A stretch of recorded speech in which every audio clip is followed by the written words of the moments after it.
Okay, so welcome everyone for this iteration of the Spatial ML seminar.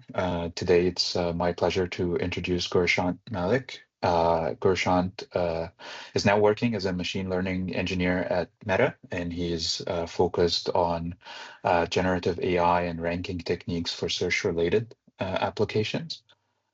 He holds a PhD from the University of Waterloo in Canada under the supervision of Professor Nachiket Kapra. Uh, his PhD work and his dissertation was mainly focused on applying machine learning techniques to build application customized network on chips, specifically for FPGA. And his current research interests are focused on encoding irregular and complex relationships as graphs and applying various forms of machine learning techniques, including generative AI, to extract useful features for downstream applications from those graph inputs. So Gurshaant, thanks a lot for making the time to tell us more about your work. And just a disclaimer for our attendees, this work has won a Best Paper Award at the FPT conference last year. So congratulations, Gurshaant, and thanks for making the time. And the floor is yours. Yeah, thank you, Andrew, for having me. I'll get started.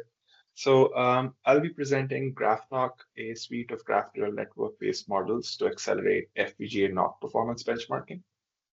So application-specific NoC designs have showcased potential to supercharge wide-scale FPGA adoption by improving latency, throughput, and routing feasibility of real-world applications. But all application-specific NoC designs require performance benchmarking of tens of thousands of intermediate NoC designs as part of the iteration process. And using slow and expensive conventional tooling can result in waiting for tens of hours to days for an application-specific NoC design to be generated. And this bottleneck impacts developer velocity and ultimately prevents wide-scale FPGA adoption for contemporary solutions. In this paper, we propose GraphNoC, a suite of GNN-based tools to predict NoC performance. GraphNoC is composed of a graph encoder that can encode any FPGA NoC and any FPGA application into high-fidelity graphs. And we've created a training data set of over 1.5 million such graphs that we plan on open sourcing. And using this data set, we've designed and trained powerful graph neural networks for NoC performance prediction. The key takeaways from this work is that GNNs can predict NoC performance with high accuracy of up to 97.2%, while being faster than conventional RTL simulations by up to 506 times. And they can be used to accelerate the entire application-specific NoC design loop by up to 37 times, while supporting any FPGA NoC application. So now let's talk about the underlying motivation for this work. So as FPGA sizes have increased over generations, this has enabled increasingly modular applications with a large number of individual subsystems and endpoints. And with this ever-increasing FPGA and application complexity, NoCs provide a shared overlay of switches to efficiently route data between the ever-increasing endpoints, as opposed to the inefficient scaling of point-to-point connections. So typically, FPGA NoCs have been designed using generally sound principles that target good performance for all types of applications without taking the specific application into account. In contrast to traditional NoCs, application-specific NoCs learn certain parts of the NoC architecture using various flavors of ML algorithms such that the specific application's performance is maximized. So for example, in contrast to these traditionally designed NoCs on the left, where all switches are one type or the other, we can learn each switch configuration such that we end up maximizing the performance of our application at hand. And the key takeaway is that application-specific NoC designs will outperform traditional NoCs since the design loop itself will take the specific application into account.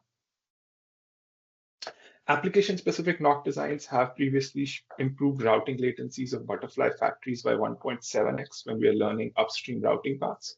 They've improved worst-case routing latencies of a variety of hoplite NoCs by 6.8x and 1.7x when we learn switch configuration and rates respectively. So now I want to present an overview of a typical application-aware NoC design process, and this will also help us understand the bottleneck problem by simply looking at how these NoCs are designed. So as a first step, the parameters of the NoC design we want to learn are cast as variables of discrete or continuous probability distributions. And each loop sort of starts by generating hundreds of NoC designs by sampling the space distribution. And each of these NoC candidates will then need to be benchmarked to calculate their application performance. And we typically use conventional tooling like RTL simulation or analytical modeling to benchmark these NoC designs. It can take a long time to finish benchmarking hundreds of NoC candidates. Information about the performance of these candidates is then used to update the parameters of the base distribution. And on top of this, application-specific NoC designs typically take hundreds of such loops to finish. So the key takeaway is that benchmarking tens of thousands of NoCs can take a long time when using conventional tooling like RTL simulation. There have been prior limited attempts at predicting NoC performance. The first category is that of analytical models. Analytical models estimate NoC performance by building rich mathematical representation of NoC architectures. They're based on a tight set of rules particular to that NoC architecture, so they cannot be adapted for fundamentally different NoCs. And while they're much quicker than RTL simulation in runtime, they can still sometimes take minutes to finish for complex workloads. Neural networks are immensely powerful models that can leverage the power of deep learning to model increasingly abstract concepts. And this allows the same trained model to generalize to a wide variety of NoC architectures and make predictions in less than a second on commodity hardware. But typical neural nets like CNNs or MLPs, they'll exhibit a high degree of rigidity in the structure of their inputs and will only be compatible with NoCs with highly regular topologies. Graph neural networks inherit the same properties of adaptability and speed as conventional neural networks. In addition, they're compatible with irregular topologies since they can directly manipulate graphs of any shape and size. So as long as we can express NoCs and applications into graphs, we should be able to leverage GNNs for fast and accurate benchmarking for a wide variety of NoCs. So to recap, we've so far established motivation for predicting NoC performance instead of simulating. We've established that GNNs are a viable choice to predict NoC performance in sub-second latencies. I now want to provide an overview of how GNNs work. The graph shown is an example input. The graph is composed of various nodes connected by edges. Each of these nodes and edges can have attributes to capture properties of the input. As a first step, each node in this graph is operated upon by a neural network layer, Fn. It could be any neural network layer like MLP, CNNs, etc. There are no restrictions. Once the neural network layer has been applied on all the nodes, we apply the message passing step to capture graph connectivity. In this step, all the transformed neighbor nodes are pooled together. This step is highlighted by the plus sign on the top right. This pooled attribute then becomes the new attribute of the node, and we do this for all the nodes. The key takeaway is that by applying neural network operations directly on nodes and capturing graph connectivity using message passing, GNNs allow us to work directly on graphs of any shape and size. So now let's step back and take a look at the promises of a graph neural network-based approach. So as a first step, we'll need to represent NoCs and applications to graph. The graph encoding framework should support any NoC and any application. The trained GNN model should be accurate, but small enough such that the prediction can be made in sub-second latencies for significant acceleration of runtimes when compared to RTL simulation. And the application-specific NoC designs that should be accelerated by using GNNs, the quality of the underlying NoC should not be compromised. So now let's talk about the design. Coming back to our case of using GNNs to predict NoC performance, at a high level, this is what we're trying to do. We have the application and the NoC whose performance we are trying to estimate. We first feed these to a graph encoder, which encodes the application and the NoC into a graph. This graph then becomes an input to the GNN model, which provides us estimates for the NoC performance for this application. So now let's first talk about the graph encoder. We encode NoCs and applications into graph by stacking layers of subgraphs over each other in a heterogeneous and hierarchical fashion. Our basic and most fundamental layer encodes NoC switches into a subgraph in a way that sort of captures their most fundamental routing characteristics. So to do this, we use two types of nodes. The port node captures the I/O ports of the switch. The port nodes are connected to each other via this directed route edge to capture the available routing data paths between these ports. And finally, the bidirectional switch edge connects the central and port nodes to apply the switch properties to the I/O ports via message passing. So this way, we can encode any switch of the NoC into a graph. We then use layer 1 to build layer 2. We use the switch subgraphs and lay them out to reflect the NoC size. We introduce a new directed edge type called topology that connects together the ports of different switches to reflect the NoC's topology. Also, the directed nature of this edge type implicitly captures the direction of data flow between switches of the NoC. And this completes the encoding of the NoC as a graph. Next step is to encode the application into the same graph. And this is where layer 3 comes into play. Using layer 2 as our baseline, we encode the application into a graph and layer it on top of the NoC topology graph. So we know that an FPGA application's traffic is a collection of individual traffic traces between two NoC endpoints. And we represent each traffic trace type as a traffic type node with its numerical properties capturing attributes like injection rate, etc. A new directed edge type connects the source NoC port to the traffic node. Then another edge connects this traffic node to the destination NoC port. And with these three layers and the flexibility offered by graphs to easily capture any shape and property, we can encode any NoC and any application into a high fidelity graph that can be used by our graph neural networks to predict their performance. With the graph encoder, we can encode any NoC and application into a graph. This is our input to our GNN model that will predict NoC performance. So now let's chat about the GNN model itself. The first step in training the GNN model is to generate a training data set that consists of encoded input graphs of NoCs and applications. These graphs also come with a ground truth NoC performance that is extracted using RTL simulation or analytical models. We've generated a training data set that consists of over 1.5 million such graphs consisting of hoplite and VFD NoCs and a variety of real and synthetic applications. So now let's look into the GNN model itself. The first component of our GNN model is a series of GraphSage layers. GraphSage layers extract higher order embeddings by working directly on the input graph itself. The output of the GraphSage layers is a dense tensor embedding that can be fed into traditional non-GNN neural network layers. We feed this dense embedding tensor into a series of linear layers that further transform these embeddings into a performance estimate. So for easier convergence, we have two series of layers.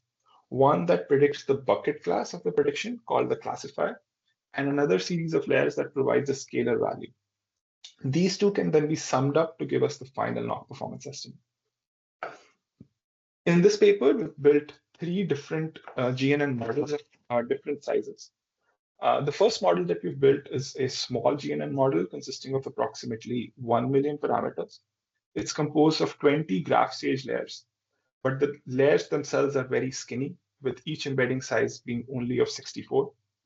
As we've progressively increased our GNN sizes, what we've essentially done is made GraphSage layers have a higher embedding representation, but stubbier in nature. So as we increase the model size, we increase the embedding size from 128 to 256, but we consecutively decrease the number of layers from 15 to 10. The classifier and regression layers are kept the same across all models.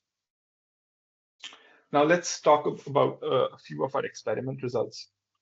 Over a series of experiments in the paper, we benchmark GNNs to be up to 66 times faster and 97.2% accurate when compared to hoplite analytical models.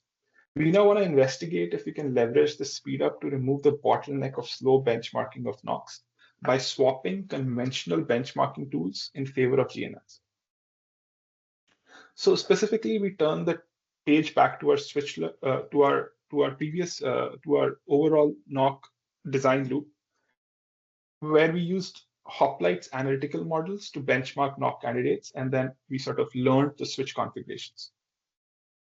In this experiment, we swap the analytical model with our trained GNN model. We investigate if using GNNs can significantly accelerate the runtime of application-specific NoC designs. Also, we want to check whether the slight inaccuracy of GNNs accumulating over these hundreds of loops significantly deteriorates the final NoC's performance. So we leverage GNN models of three different sizes, as we saw: small, medium, and large. As I shared, the small GNN consists of 1 million parameters, and the large GNN consists of approximately 8 million parameters. So to set this up experiment, we target learning switch configuration for a 4x4 hoplite NoC for random and local FPGA applications, whose injection rates we varied from 0.01 to 0.09. And the x-axis is the amount of time it takes to finish running 100 epochs of application-specific NoC design. And the y-axis is the final NoC learns routing latency. So we observed that GNN-driven NoC designs only regress latencies by a maximum of 30 cycles, while accelerating end-to-end runtimes by up to 4.3 times on CPUs. The acceleration increases up to 37 times when GNNs use the GPU. The final question we ask is whether we can train the same GNN to predict performance of NoCs with fundamentally different characteristics. So to answer this question, we trained a foundation GNN model to predict NoC performance for both hoplite and BFT tree NoC, two NoCs that have wildly different routing policies, and topologies. We also wanted to check how the GNN model's predictions compare against the ground truth, specifically whether the predictions can cover long-tail ground truth and areas of spiky performance. We observed that GNN models are able to maintain high accuracy across the distribution for both NoCs, even robustly covering the long tail and abnormal spikes of these distributions. I'll conclude this presentation by reviewing the promises of our work. First, we evaluate if we can represent a diverse set of NoCs and applications into graphs. We've seen that the GraphNoC encoder can leverage heterogeneous and layer-based encoding that can support any FPGA NoC and application. And we've tested this with hoplite and BFT NoCs that are wildly different in topology, flow control, and routing. Second, we see that our GNNs are fast and accurate over a wide range of experiments in the paper. We benchmarked our GNNs to provide up to 97.2% accuracy and accelerate NoC performance evaluation runtimes by up to 506x. And finally, we see that the application-specific NoC designs produced using GNNs can be completed up to 37 times faster without any regression in performance envelope of the underlying NoC. I'll stop here. Thank you.